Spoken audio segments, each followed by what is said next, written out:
Welcome to Women in Electronics, the only show that empowers, develops, advocates, and celebrates the accomplishments and advancement of women in the electronics industry.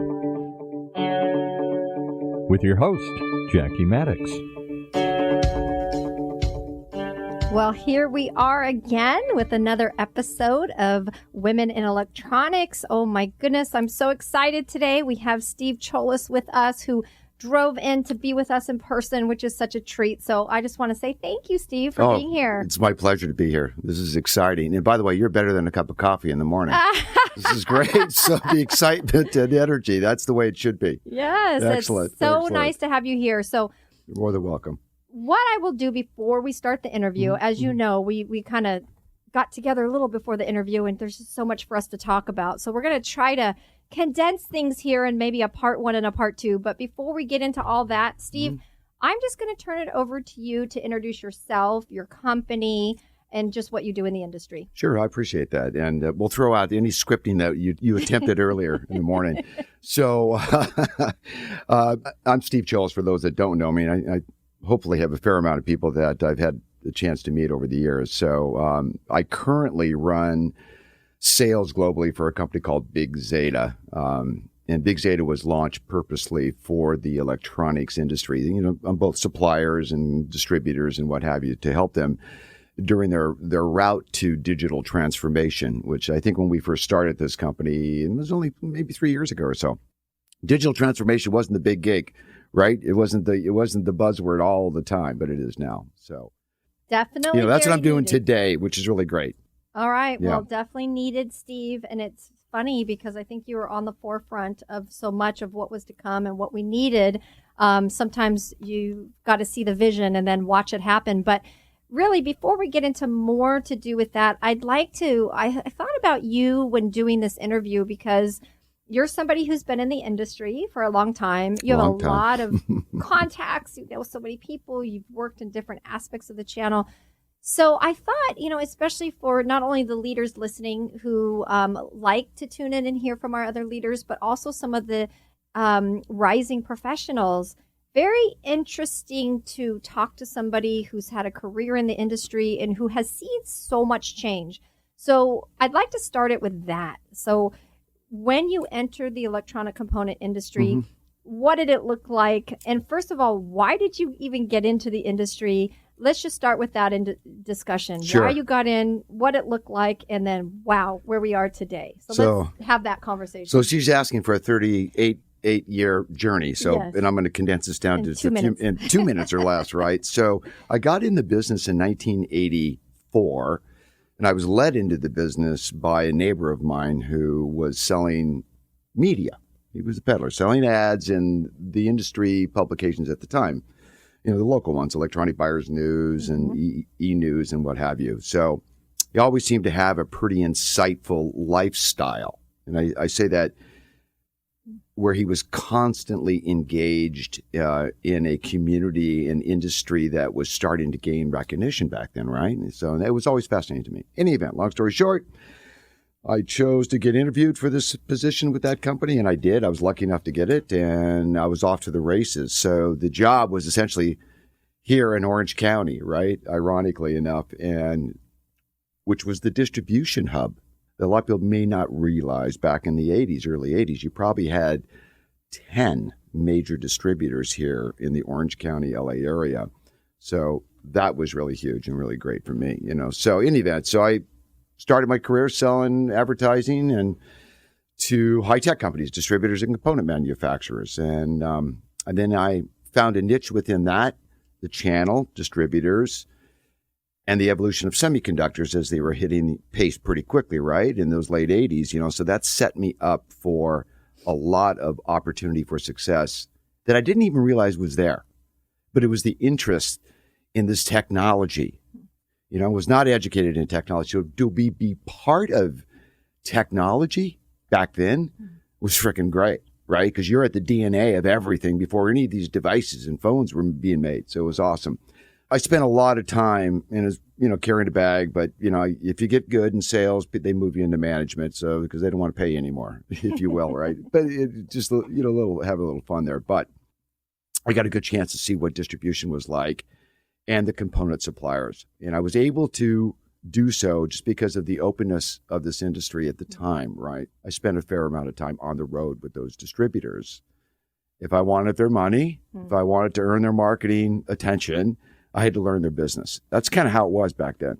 And I was fortunate enough to do that. And then from there, I was able to be part of a lot of, I think, experience to watch this industry change so rapidly within that 10-year period from 84, to 94, right? Then you got the web 2 years later happening, right? So another disruptive thing. But distribution within that early 10-year period, and I look at it in 10-year blocks, a lot of significant changing to kind of lead them to where I think the channel exists today. Don't know what it's going to look like in 3 or 4 years, and I don't think they do either.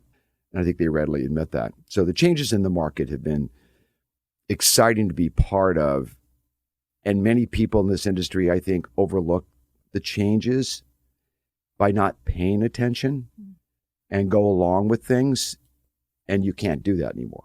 Right. You can't just go along. You're either part of it or you're out of it. It's interesting because we've had conversations and really with many leaders in the industry that we create so much technology, all the technology we see, we don't necessarily utilize it. Great point. In our industry, which is such a disconnect and a gap. So maybe I'll turn that conversation over to you because it's part of what you're providing as well in the industry. Yeah, that's, we bridge off each other very well. So Good job there for no scripting on this, Jackie. I like that. Fast forward now, right, to where we are today. Let's not have to live too much back in the past, right? But, I think we can come back later on that. But what's important is the digital transformation. Any buzzword you want to lay on this thing that's happening now, to digitally transform yourself or evolve is no longer, I'm going to get to that. We'll fund that when possible. Let's approach it in sequential steps slowly. And a lot of that now has gone by the wayside. When I was in media for all those years, traveling the world, learning the business, paying attention, had a lot of really good champions and mentors and coaches. It was another conversation we'll have to help me. I started to realize, probably just after the year 2000, there was this disconnect between our advertisers, which are distributors and component manufacturers. And I'm a marketing guy. I run big marketing publications. The disconnect was they don't know what to do. They were having a hard time understanding what to do with leads that were being brought in, right? And they count on third party, whether it's media or trade shows or what have you. That was a pretty unsophisticated process. And I quickly saw as the advent of the web that, this is going to change and I need to learn that relatively quick and understand, do we match up? So does marketing outside of a company match up to within the company? I saw so many holes and gaps and pain points over the years that when we decided, me and another fellow decided to leave our company at the time, let's go build a company that can help everybody fill those gaps because it's on the forefront digitally, right? So we were able to do that and bring that to the forefront to really help a digital transformation process happen smoothly, affordably, whether you're a $5 million company or $50 billion, doesn't matter. There are ways and entry points, for you to do that. Well, I think it's a very interesting point because, I had been in the channel for a lot of years as well as a rep, but then had some experience working for a manufacturer. What you just described, I think, is one of our biggest gaps because we're still trying to do things the way we did them before. What got us to this point isn't going to get us where we want to go. So we're still trying. I would say 80% of the channel is still trying based on that legwork, human relationship type of effort versus a digital effort. So it's making that bridge, it's making that switch to how to get the top leaders to make a mind shift, I think is what you're talking about. What it is, it's a commitment, and live up to it. Because if not, your company's going to fail. Right. In this industry, we can only talk about this industry. But with that being said, There's a lot of learning that can come from the consumer side of the business back into this B2B world that we play, because B2B is rapidly becoming B2C. And that's what you got to think of. Yes. Forget the business to business relationship. It's really the business to the customer, whoever that customer is. That's starting to come into play. I mean, in vogue now, it's B2C for everybody, if you will. I don't know whether it's 80% of the channel. We're picking on disties for a moment, and the component manufacturers are probably even more guilty in my mind. And clearly, they've got a long way to go. So it's kind of a co-share responsibility of commitment that leaders have to step up to the table and do. And it's going to take different leaders, different types of leaders, different backgrounds of leaders.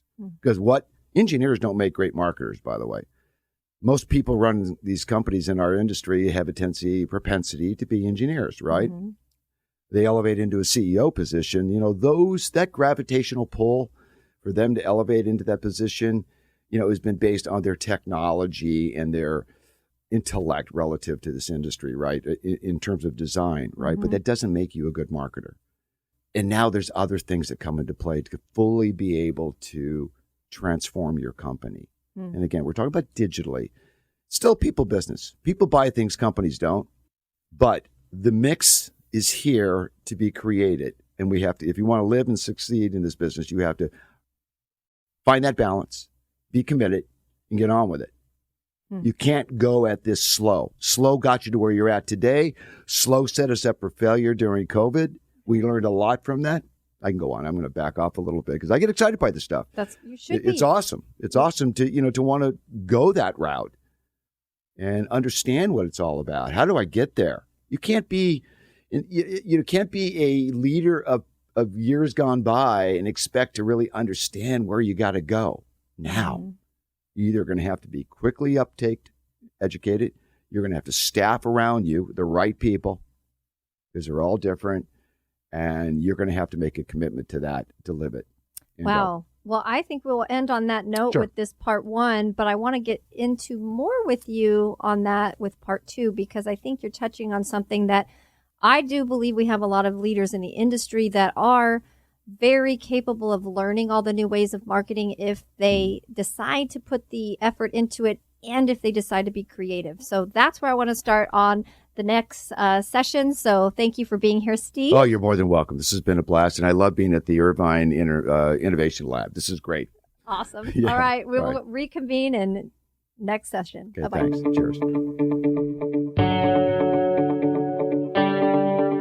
You've been listening to another episode of Women in Electronics, right here in Orange County's only community radio station, octalkradio.net.